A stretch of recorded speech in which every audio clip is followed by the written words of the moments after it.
Welcome to this session of CodeRage 8. My name is Girish Patil and I'm the founder of Gnostice Information Technologies. Up until now, Gnostice provided components for working with PDF documents.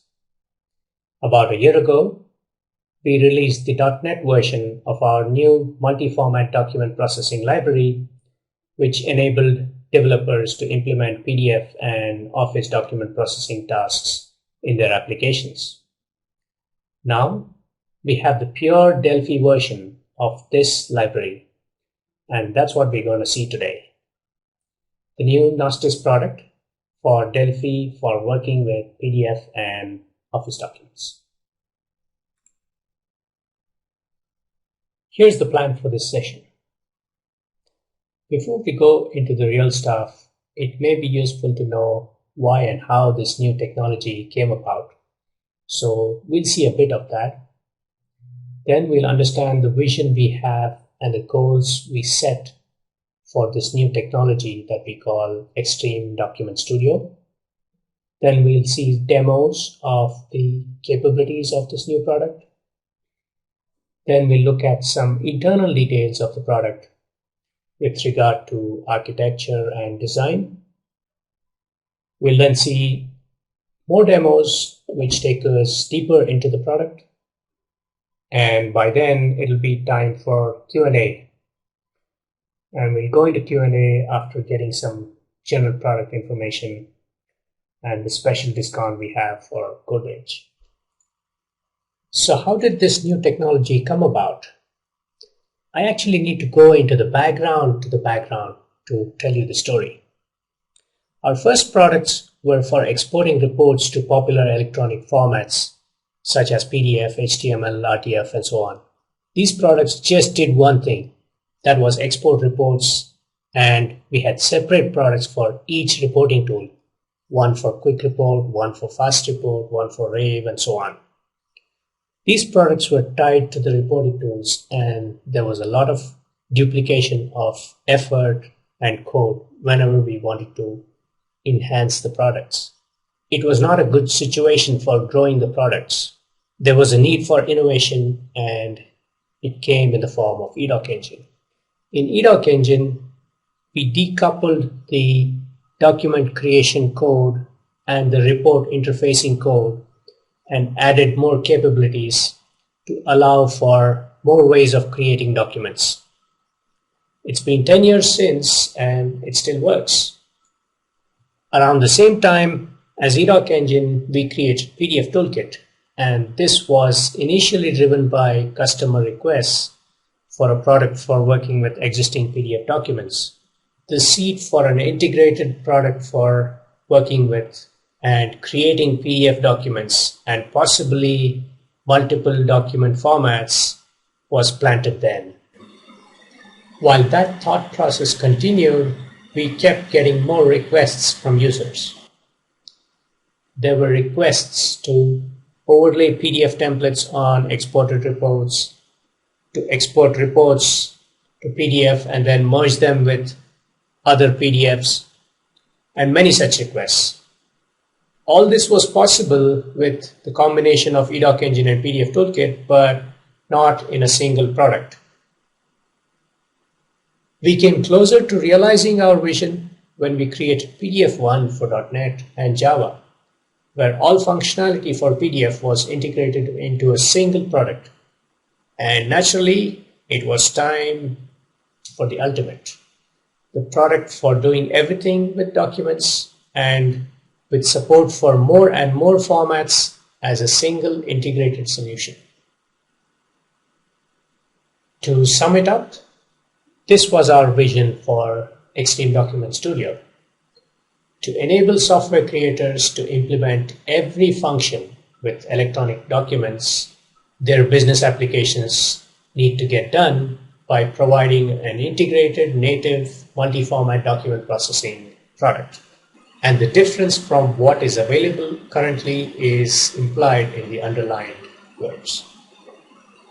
To set our first goal, we chose features that would require us to architect and design the complex parts of the framework. And viewing is a feature That's probably the most difficult to achieve. But getting it done would help us map the whole of the document format and design for it. So we chose multi-format viewing, printing, and conversion as our first goal. Okay, it's time to see the real product in action now. So let's switch to the IDE. I have set up a demo which uses the document viewer component. Let's just run this demo and see how the viewer performs as we throw it different kinds of documents. So first, I'm loading some docx files. This is a document that contains paragraphs with different kinds of paragraph alignments. And then there's a file with different kinds of fonts used in it. Here's a document that uses a lot of styles. And the Extreme Document Studio docx rendering also supports styles. And if you can see here, it also supports all the viewing tools such as zooming in, page navigation, and we can grab the page and move it around like this, set the standard zoom types, and even rotate the page. Some more features of docx rendering. So this is the ability to handle columns, multiple columns in a document, and also images.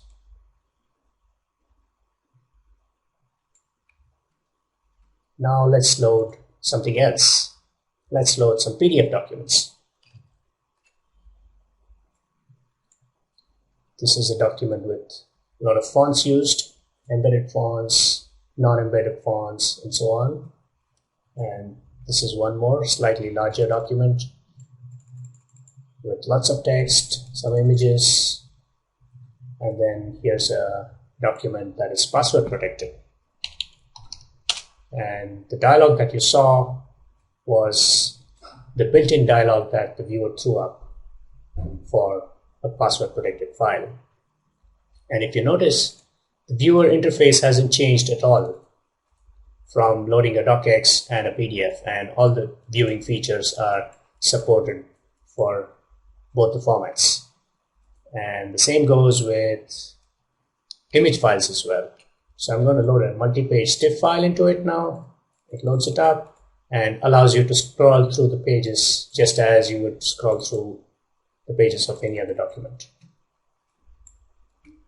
PNG files, meta files, icon files, and JPEG files. Let's close this viewer now and go back into the IDE to have a look at the code.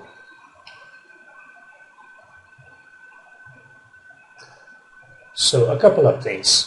To implement the viewing tools for the viewer, like the toolbar, the viewer provides actions that you can just select for the button, and here are the actions.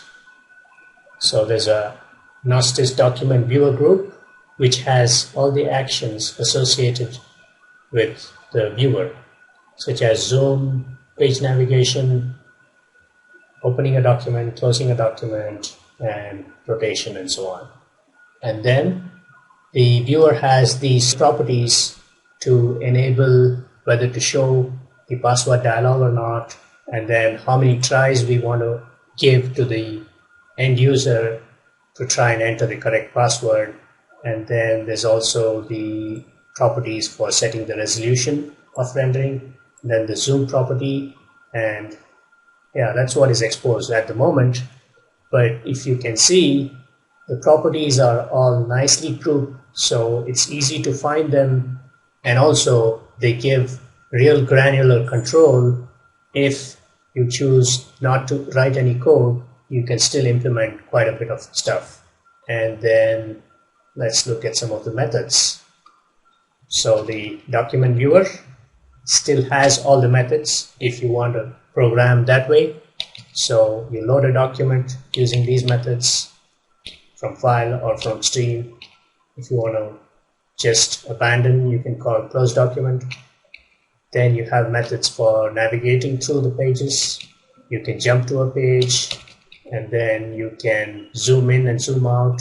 So this will zoom the document according to the predefined zoom steps. And then you can call these methods to rotate the page. And as far as the events are concerned, so you have an event to recognize when the zoom changed and then update the interface as required. And as it's done here, you also have an event to detect when the page changed so that you can update the indicator for what the current page number is. And also you have other events to tell you when the document was loaded and closed. And if you want not have the built-in password dialog, you can program the onNeed password event to specify the password. And another important point to note about the events is the organization of the information that comes into the event. So as usual with every other Delphi event, we have the sender argument, and then there's only one other argument that comes in, which is the event args, if I can type that right. And the event args contains all the information that comes into the event. All our events for Extreme Document Studio are designed this way. There are only two arguments that come in. And the second argument is actually a class type, so we can extend it without having to break user code. And also the event and the code that we write looks really neat with just two arguments. Hope this introductory demo gave a fair idea of the document viewing capabilities of the new document viewer and its APIs. Let's move on now to the next topic.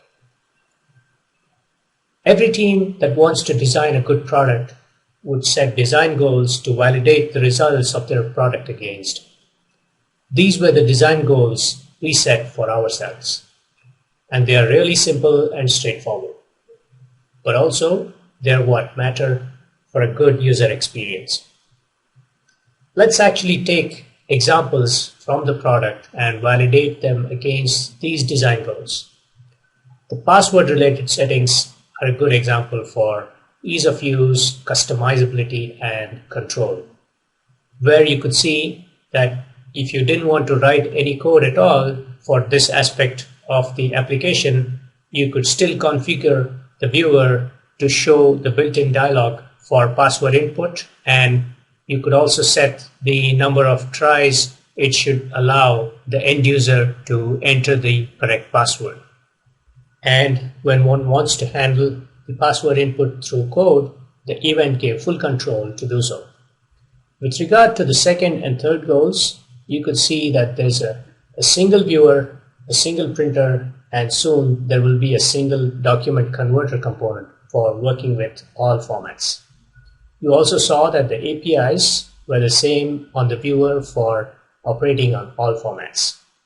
The last point about lending the product to be extendable in terms of being able to externally add support for more formats is an important goal we wanted to achieve.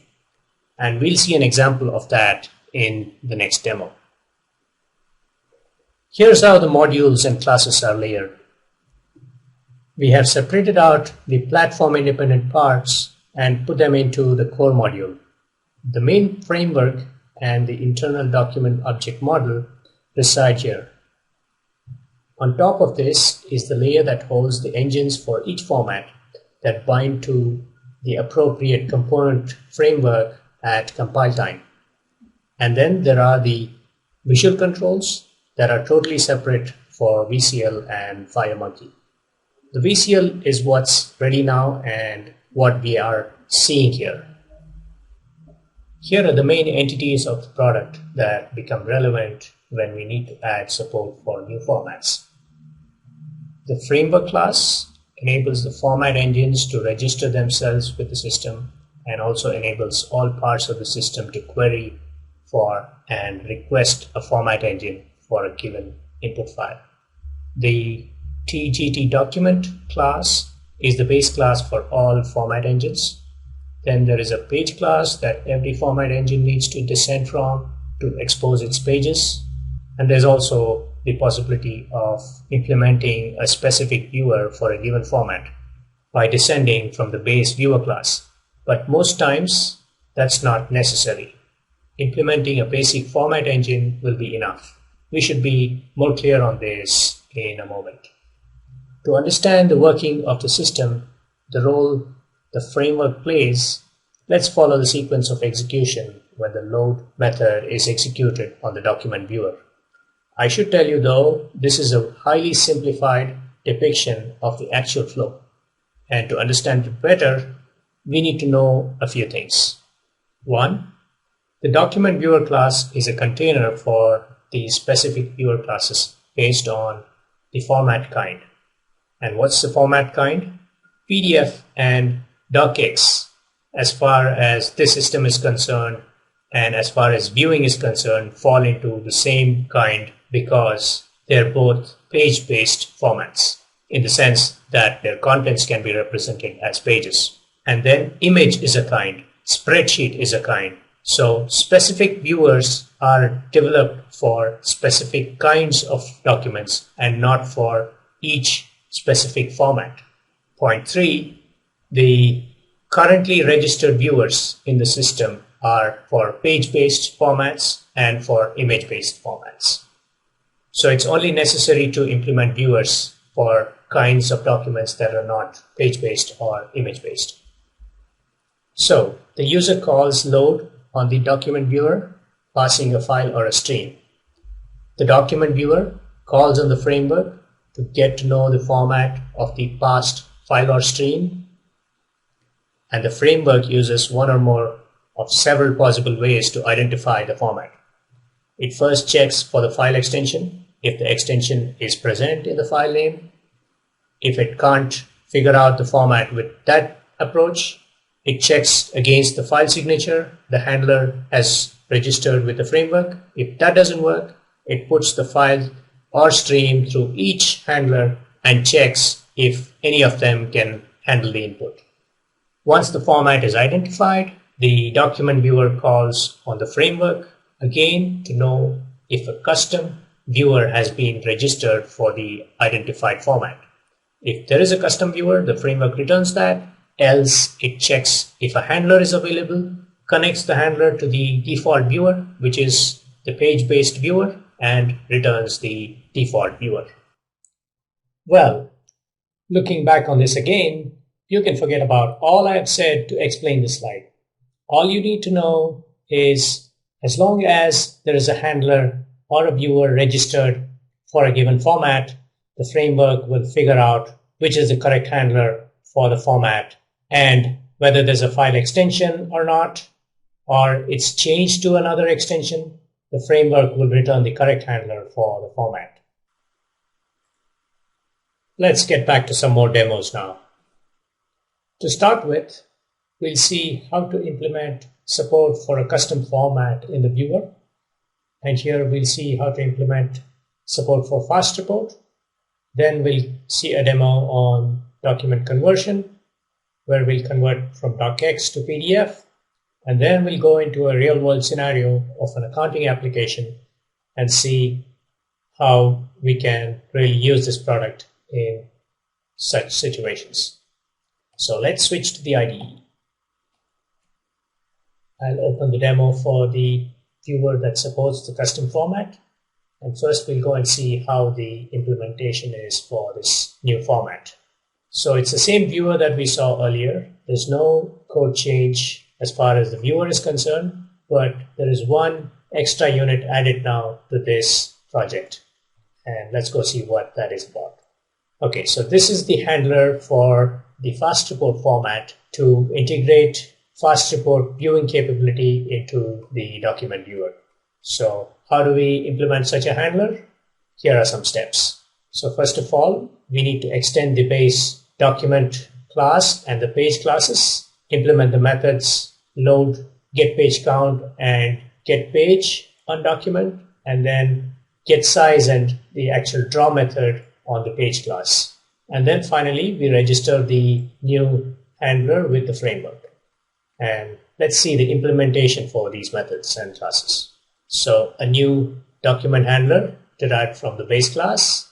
And the important methods here are load, where we load fast report's report file into the fast report class that will process this report file, and then get page count, which gets the total number of pages in the fast report from fast report itself, and then the get page, which is the important one here, which simply accesses the page class, the other class that we implemented, to return the actual page that is drawn onto the viewer's canvas.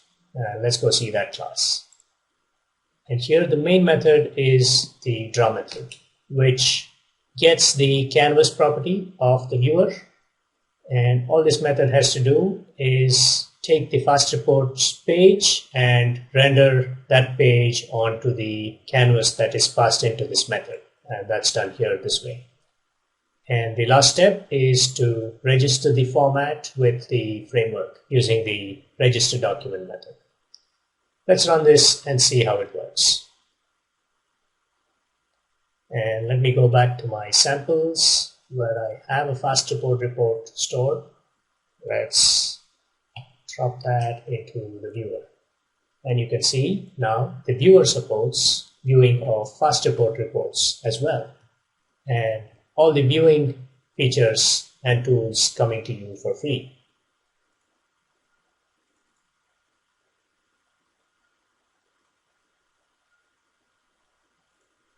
That was about the custom format. Let's see what else we've got. Okay, then we have the docx to PDF conversion, and it's open here, so let me just bring that up. And here we are using one of eDoc Engine's features, that is that it exposes a canvas that we can draw onto, and then it has the capability to process the commands or the GDI commands drawn on it. And Xdoc, on the other hand, has the capability to draw to a canvas. So we're using those features and enabling the conversion from docx to PDF. And let's have a look at this code. So first of all, the input file is accepted, and then the output file, and then when the convert button is pressed, the basic properties are set on eDoc Engine's PDF engine. Then the begin doc is called on the PDF engine, and on the docx document, all the pages are run through, drawing them one by one onto the PDF canvas exposed by eDoc Engine. And then finally, the document is closed. Let's run this.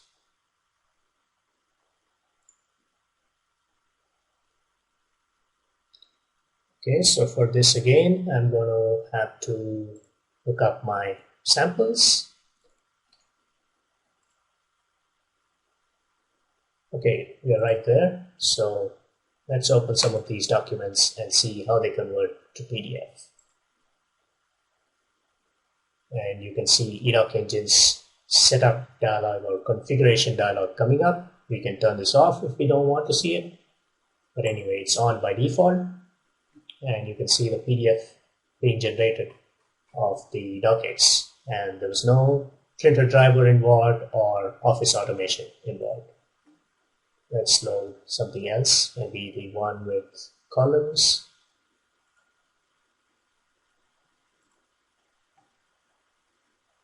Okay, this one renders too. And the other one with images. Okay, that one.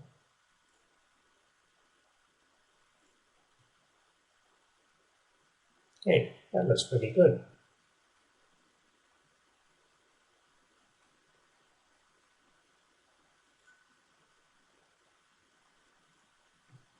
Right. So this task of converting a document from one format to another, once integrated into Extreme Document Studio, will be a matter of calling just one method on the document converter component, just this way. Okay, let's spend a bit of time on the last one that we have. So the scenario here is we are developing an accounting application where we obviously record transactions, and those transactions can have associated documents that you also want to store along with the transaction within the system. So it's not convenient if you can't open and view those documents and operate on those documents right within the system. If it's just an attachment or it's some file reference on the file system, it becomes quite difficult for the user to actually access those documents. So if the documents which are proofs for the transactions can also reside within the system, then it's so much more easier, and the accounting application is so much more friendlier to the user than it would be otherwise. Okay, so here I have taken data from an Access database and loaded it into the client dataset, and the fields are to hold basic transaction details like date and what's the expense head, some description, some notes, and the amount, and the actual document which is the proof for that transaction. So let's run this, and we'll also go see the documents that we have loaded into these records first. Okay, so for the hotel confirmation, I've used this PDF, and then I've used different formats basically to show the ability of the viewer to open those formats. And then for another bill, I have used this. Actually, it's from a recent trip abroad. And then I have constructed a docx file with some miscellaneous expenses. Okay, so you can see already the documents are loaded into this viewer. And as we go through the records, the actual proof for the transaction is also visible along with the transaction.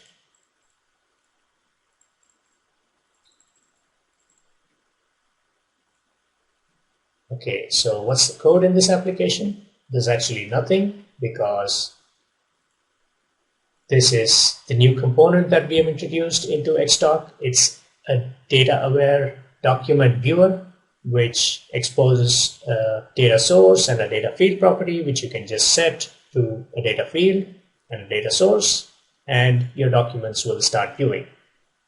And it's quite nice because this document viewer can view images and all kinds of document formats, and as we go on, we'll be supporting more and more document formats. I guess we are done with our demos now. What else do we have? Okay, some general information about the product. So first of all, what are the editions that Extreme Document Studio will be available in? There's the View, Print, Convert edition, which will have all the viewing, printing, and conversion functions for all formats that we are going to support in this product. And it will also have report export capability as eDoc Engine has now, but that will come in later. And the other feature that it will have is the ability to put PDF documents or docx documents or other documents that it supports into reports. So basically embedding electronic formats into reports will be another capability that this edition will have. And then the other edition is the Ultimate Edition, which will have all the features that the View, Print, Convert edition has. In addition to that, it will have full-fledged document creation ability and then document processing that PDF Toolkit has now, and much more. And also, it will be the Ultimate Edition, which has the source code included in the product. So what's our roadmap for this product? So right now, you can go download the preview of this product.